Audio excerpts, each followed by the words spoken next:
Good morning, welcome back to the channel. WALOB episode 43, and it is part 2 of the big all-wheel drive manual swap. So we did really well yesterday. I can't thank Harvey enough, one of my students who came in. He's a first year foundation degree student moving into a second year, coming to tot up on his work experience hours, and we absolutely smashed it. So if you haven't seen the previous video, go and watch that first, because this is going to be a step-by-step kind of series. So yeah, I've got the old gearbox out.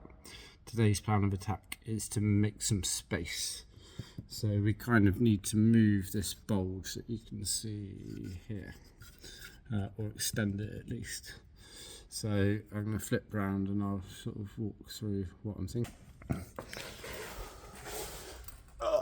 Right, I think what I'm going to do is kind of cut. Oh no, I can't do what I think I was going to do.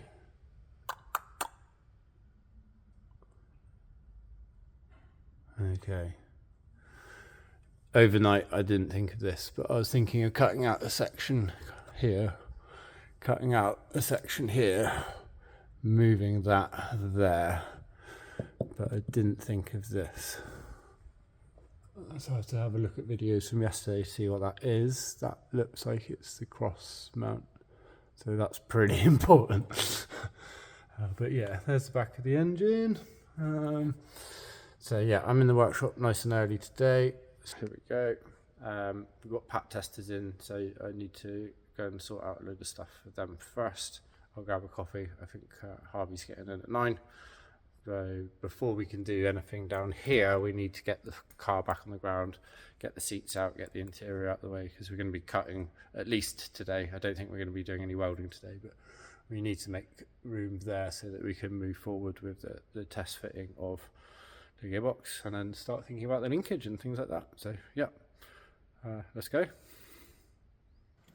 Okay, so first thing before we get it back on the ground, I'm going to try and get the start motor out. That's very tight, just so that's not flapping around, because I did disconnect it yesterday. I'm also going to insulate and isolate the main lead for that. I'm also going to take my watch off, well remembered Tom, because I nearly smashed that yesterday. And then we'll get it on the ground, roll it forward so we can open the doors and start taking seats and interior out. Can't find rear main seal. Have got half moons, so if we need to reorder one of those we can. That's the same as a 350Z, so that's not going to be too hard to source. The rubber seal on the other hand would be, but fortunately I've got those at home already.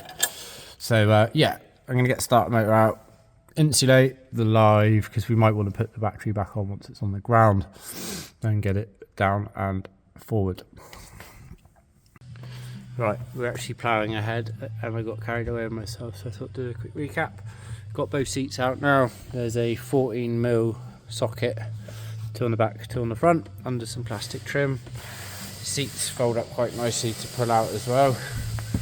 So now we're just tackling all the bits of interior trim, because we need to be in here to party. And there's a few things in the way to get there, and obviously we need the centre console out as well. So we've decided we're just going to take the whole of the rear carpet out. That way we've got plenty of clearance for heat, welding, cutting, fire, all that kind of stuff. So yeah, glove box, I've taken it apart a million times before, because this is where the ECU lives. We've got 1, 2, 3, 4, 5, and then I think there's a 6 Phillips head under there. Glove box will just drop out then. Planning to leave in that height, but everything else, certainly down to here, coming out. So yeah, I'll update you in a bit once it's all out, and if we have any other learning points along the way, I'll do my best to cover them. So if you hadn't seen it all before, here's the ECU Master ECU. Here's the original one, and then this contraption here is the crazy patch lead which I made, plug and play. Essentially the original ECU piggybacks the standalone ECU. It's got some mission critical stuff still being received, but all the controllers done by the EMU Black. In here as well is the trans controller. So although we're not going to need this right now, I'm not going to be removing it just yet. I want to try and keep everything as happy and as simple as it can be to start with. And then I am thinking of, when funds permit, replacing EMU Black, OEM ECU, trans controller with the new EMU Pro 16. That will also mean I'll be able to replace the gas ECU, because there's enough outputs for 16 injectors, so that should be good for me, because as you know, I run 12 injectors at the moment, 6 for gas, 6 for petrol. So yeah, got that in the pipeline. Maybe next year, maybe the year after, we'll see. But for the time being, I'm going to keep everything as simple as possible. All we really need, I think, to keep the trans happy is going to be that park neutral signal, and then we're going to tap into the wire which comes from the trans to the fuse box IPDM for the reverse, and I'll be able to utilise a wire which is already coming up here as well. So yeah, that's what's going on in this corner of the car. Right, we're definitely winning. So all the seats are out, obviously. We've got all the side trims out, rear bench out. There's a couple of clips for that, so just underneath the front, you pull those, plonk plonk, that comes out. We'll get that seat belt undone. Harvey's just getting the footrest out of the way, and then the carpet should be able to come out. So I'll report back once we've got it out, but all looking good so far. Cool, so that came out pretty easy. We folded over that half and then took it out this side. All looks pretty good. Definitely glad that we did that, because there's lots going on there. So I think we're gonna give it a quick hoover, then look to get it back up in the air, and then we can start sussing out. Oh no, we'll get the shifter and all of that jazz out first, actually, because we need to clear that way. A lot of the wiring which is all there won't be needed anymore. Did have to cut one of my LPG wires, but that was my fault for not putting a connector on there first time round. I'm also going to wire trace the AV lead and replace that with a nicer one which will plug straight into the Raspberry Pi. Because at the moment I'm using a little adapter. Those that haven't seen, I've got the Pi talking to Bluetooth, talking to the ECU via Bluetooth, and then that all displays on the screen there. So nice little digital dash display. So yeah, I think we'll take apart a little bit more and get it back in the air, start drilling and cutting. Okay, so moving forward, shifter's going to go here approximately. Might mount it underneath, because otherwise it's going to be quite high up, so yet to be decided on that. Going to need to make a plate to sandwich it, so that we either sandwich, seal from above, and we'll mount that underneath, or vice versa. So we've worked out where the bulge needs to be. We think that this is the bulge currently, and we need it to be here. Fortunately, we've got some bits there. There's no wires going through here, which is really good. The only thing which is in the way is the ducting for the air coming under the floor to the back. So yet to be decided, but it might be that we just delete that. Because obviously that's not going to work, or we might be able to heat that up and reform it somehow, but ultimately we need a bulge here for clearance. We're also going to take out this middle bit that's underneath if we can. I think that just yeets off. Yeet is the word of the week, by the way, guys. You'll be hearing me say that a lot. So yeah, that will come out, and then our shifter linkage will pop up underneath.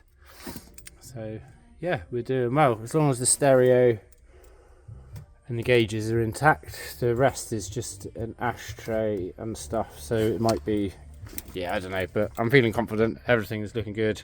Harvey's doing a great job as well. So yeah, let's get it back in the air, offer up the new gearbox, and then start cutting. Okay, so got that little ducting bit out. Starting to think even more that we'll have to delete the rear air for now, just because, well, it depends where the shifter pops up. That's going to be around about here, and that's where it kind of mounted and split out. So it might be that we just kind of block block the outlet down there, and then we don't have to worry about it. And then that should give a bit more air pressure in the front anyway, because it's only really want it in the back for demisting and stuff like that, so that not often have passengers in the back. So yeah, I think, I keep saying it, I think we're ready to go back in the air now. Just going to get out all the tools, anything that we need. This is all nice and clear now, so in a minute I might drill a little test hole, because yeah, and start thinking about the slash job that's going to happen over here. So, new box on the stands. These things are awesome. We've got a foot pump and then the slow release valve there. They were really nice, were really useful yesterday when we were trying to get the other one out. So this is going to be the very first test fit. I'm taking out the shifter for now, because the first thing we're trying to look at is the bulge area where this is going to protrude into the chassis. So get that out, hopefully create some clearance, and then we'll start to think about where the shifter is going to locate, and then think about the big hole which is going to be needed for that. So once we've got it a little bit nearer to the car, I'll pick this back up again, and then we'll be able to see where our clearance issues are. Okay, first test fit, and she is in there. Awesome. Obviously no flywheel or clutch or anything like that. We've got 3 bolts holding it in. We are catching around about here.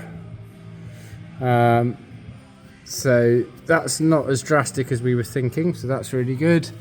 And then we are as high up as we can go up here. So next thing is to cut a big hole up here. I've got a 350Z cover, so I think we'll aim to kind of cut a hole about that big, then we can mount that from above to keep that nice and sealed. And then when we can go up a little bit more, then we can start to pummel around there. But all looking good. Really pleased. Ow! Really pleased, apart from banging my head all the time. Okay, so about to cut the big hole. We've offered it up, and it's this part which is now stopping us from lifting it any higher. And obviously this part here as well. So done a mark. I've just done a centre punch, which is pretty much central. Now we're going to put a big hole saw through this to get on up inside. So yeah, about to start drilling. Wish us luck. And that is what you call a big F-off hole. 127mm hole saw, third biggest on sale in Bridgewater. I've now been rained on by hot sparks. I'm just going to go outside and have a quick pat down and get some cold water. But the big hole is done. Okay, so did think about bashing this in. Thought we had an air chisel, but we don't seem to have that here. I've got one at home, but that's not here. So I think I'm going to angle grind it. I'm going to cut around about here on this flat, around the top here, and then probably down there. I think I'll leave this connected at the moment and just kind of bend that in, because that is pretty sturdy. And really we're just trying to get the clearance, so if I can just bend that in, then we can build something to go around it at a later date. So as if the big hole wasn't enough, I'm now about to get the angle grinder on there, get that all cut and bent in, and then hopefully we'll have some clearance. I put the brace up because I thought I was going to be pummeling it, and I thought that'd be good to keep it all true, so I'm going to leave that in there until it gets in the way. And all this gack, someone asked if this is surface rust. It isn't, this is wax oil. So I will be putting more and more of that on before we put in the gearbox for the last time. This is about all I could reach when I did it last time, so you can see up here, but there's no rust. There is, unfortunately, some in the chassis leg. So part of the project, we're going to take that back, see how bad it is. This side's similar. It feels pretty sturdy. Hopefully it's just the surface. This feels good. This is where we're mounting. This is where we're mounting. So yeah, let's get the disc cutter out. Right, hole made for the most part. Top is a single skin, I think. Bottom there's another skin, so that's all free now, but I'm gonna have to jump inside and cut that from the inside out.